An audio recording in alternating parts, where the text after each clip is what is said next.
এই মুকেশ আর এ মধু।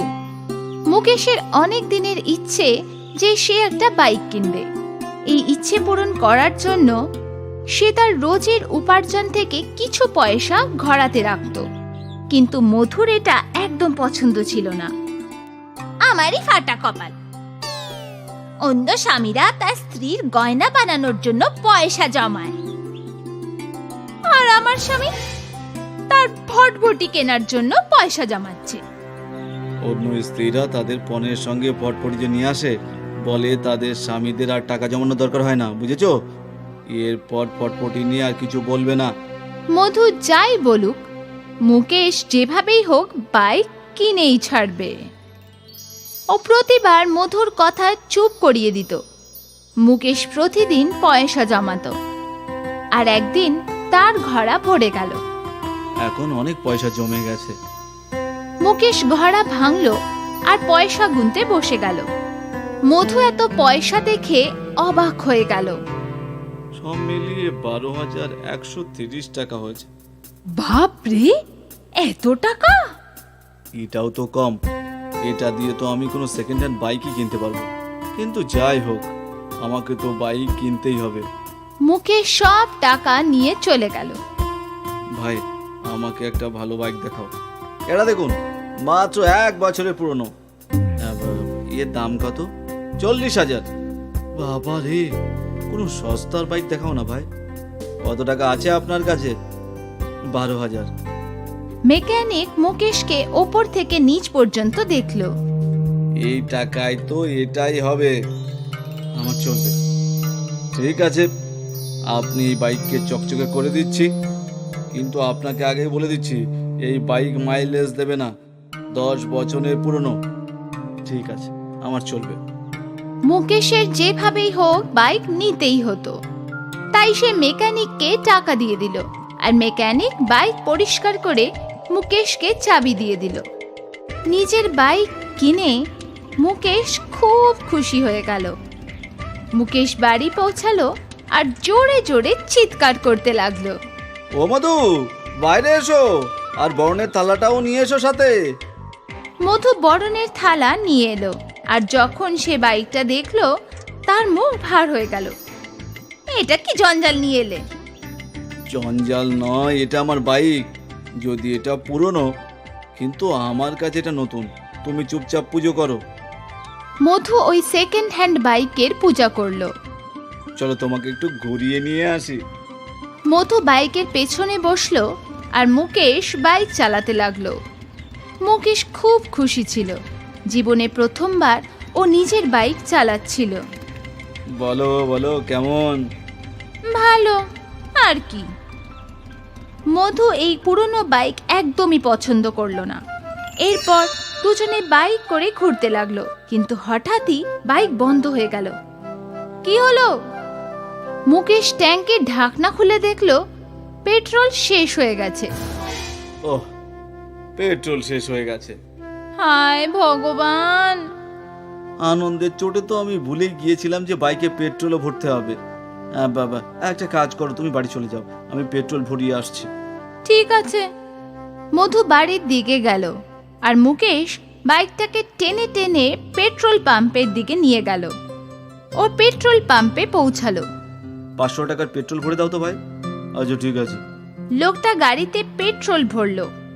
মুকেশ দেখলো যে 500 টাকায় আধা ট্যাঙ্কিও ভরলো না। আরে আরে, এত কম? ভাই, পেট্রোলের দাম কত অনেক। 120 টাকা লিটার। 500 টাকার তো 4 লিটারই হবে। বাপ রে, এত দাম! কি আর করব।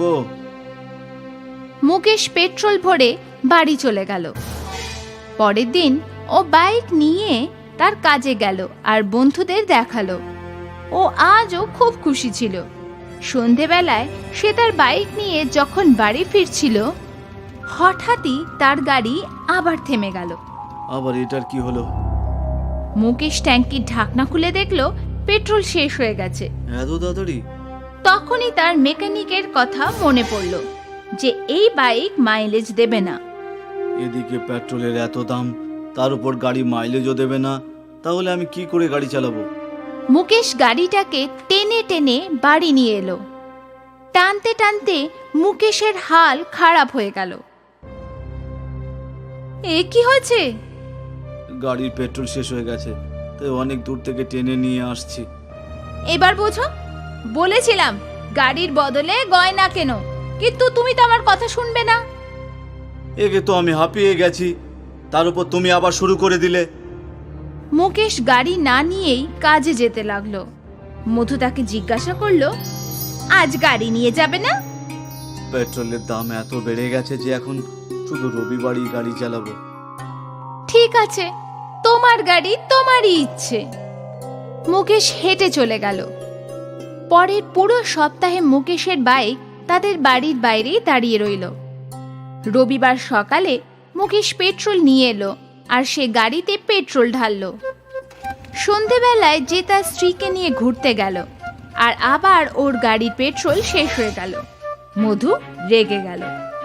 জাহান্নামে যাও তুমি আর তোমার এই ভটভটি, ভাঙারে এটাকে বিক্রি করে দিয়ে এসো।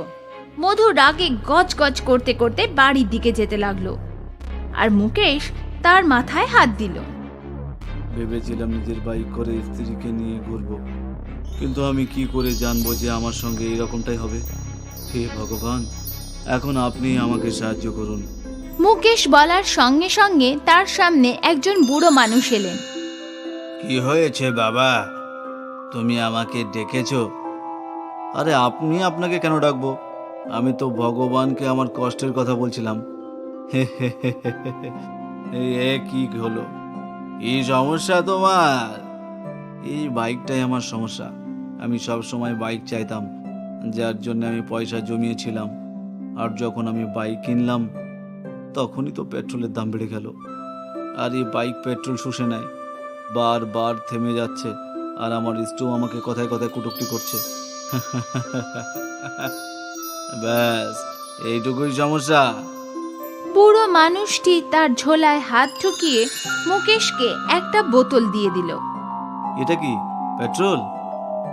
না, জাদুর জল। এর দুটো গুণ, নিজের ট্যাঙ্কিতে ঢালো, ট্যাঙ্কি জ্বালানিতে ভরে যাবে। আরও কিছু, বিশ্বাস না হলে নিজেই দেখে নাও। মুকেশ ওই বোতল থেকে 2 ফোঁটা জল তার বাইকের ট্যাঙ্কিতে ঢাললো আর ট্যাঙ্কের ভেতরে পেট্রোলের স্তর বাড়তে লাগলো আর এক মুহূর্তে ট্যাঙ্কি ভরে গেল। মুকেশ অবাক হয়ে দেখতে লাগলো আর ওই বুড়ো লোকটি অদৃশ্য হয়ে গেল। কোথায় গেল? আরে বুড়ো বাবা, আপনি কোথায় গেলেন? মুকেশ অনেক খোঁজার চেষ্টা করলো, কিন্তু ওই বুড়ো লোকটিকে কোথাও দেখতে পেল না। তখন মুকেশ খুশি হয়ে বাইক চালিয়ে তার বাড়িতে এলো। আমার বাইক আর কখনো থেমে যাবে না মধু। মুকেশ মধুকে ওই জাদু জলের কথা বলল আর প্রথমবার ওর মুখে হাসি ফুটল।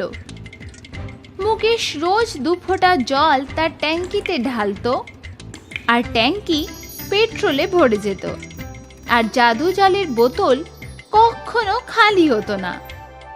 তারপর মুকেশ অন্য গ্রামবাসীদেরও সাহায্য করতে শুরু করে দিল। ও সব গাড়ি, ট্রাক্টর, মেশিনে 2 ফোঁটা ঢালতো আর ট্যাঙ্কি জ্বালানিতে ভরে যেত। মুকেশ নিজের সাথে সাথে সারা গ্রামবাসীর ভালো করলো। আর সেদিনের পর থেকে ওই গ্রামের পেট্রোল পাম্প বন্ধ হয়ে গেল। যখনই কারোর পেট্রোল বা ডিজেলের দরকার হতো, সে মুকেশের কাছে যেত আর ও পয়সা ছাড়াই তার ট্যাঙ্কি ভরে দিত।